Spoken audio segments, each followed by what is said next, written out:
So I just want to say welcome to Thornhill, Vaughan. I just wanted to recap a tiny bit about Thornhill. Thornhill, of course, is a community. It's the old village from the late 1700s, early 1800s, was settled here. At that time, the hub was basically Centre Street and Yonge Street, which is the dividing line between the two municipalities of Markham and Vaughan. Thornhill is a community now. It's not a municipality, but it is half in the municipality of Markham and half in the municipality of Vaughan. And it's something that even people who live in York Region don't always understand. So I wanted to just recap that. And then Thornhill, of course, is a riding at the federal and the provincial level. And I was the member of provincial parliament for Thornhill for 8.5 years until last year when I switched to municipal, and I'm now the city councillor for the Vaughan side of Thornhill. When I was the MPP and COVID hit, and I didn't have any events to go to like this, I thought I would use my time a little bit wisely and do something that I had been thinking about for a few years, which is put together what we called the working group against Jew hatred. And of course, one of our first members was Rabbi Corey Margulies from J-Teach, and I did mark down, so I'll just give a little bit of a shout out to some of the organizations that were involved: the Canadian Anti-Semitism Education Fund, Doctors Against Racism and Anti-Semitism, the End Jew Hatred, La'ad Canada, NICSI, Canadian Institute for Jewish Research, Heirut Canada, Hasbara Fellowships, Jewish Resistance, and Canadians for the Rule of Law. So we met, obviously, mostly online. We had some meetings that were hybrid and in person, but we worked together. It was very collaborative, and we worked together to do statements against QP resolutions that were calling for boycotts of Israel and things like that. What many of us in the Jewish community, when we started the working group, and Councillor James Pasternak from Toronto, we called ourselves co-facilitators of the working group against Jew hatred.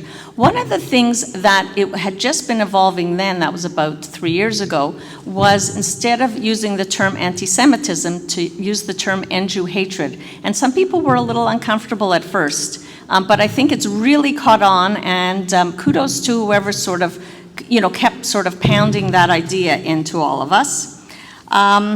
And I just wanted to mention that Thornhill has certainly gone on the map the last couple of decades. When I used to travel, just like many people from Thornhill, when people would say, where are you from? We would all say Toronto because we didn't think anybody knew where Thornhill was.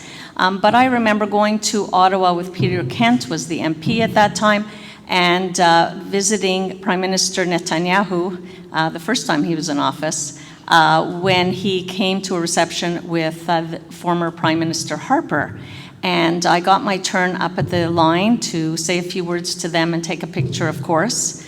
And I said to Prime Minister Netanyahu, "Ani Gila mi Toronto." I'm Gila from Toronto. And then I turned to Harper and I said, I told him I'm Gila from Toronto, but I'm Gila from, and Harper didn't miss a beat and said Thornhill, because he knew Thornhill was very important to him. And Netanyahu sort of smiled and laughed and said, "I know Thornhill." And so it was kind of a bit of an eye-opener for me that even Israel has paid attention to the Jewish community here in Thornhill. So the last thing I want to say is that a new project for me is to try to bring the Pan Am Maccabi Games, we call it the Jewish Olympics, to people outside the Jewish community, to Vaughan in 2026 in the summer.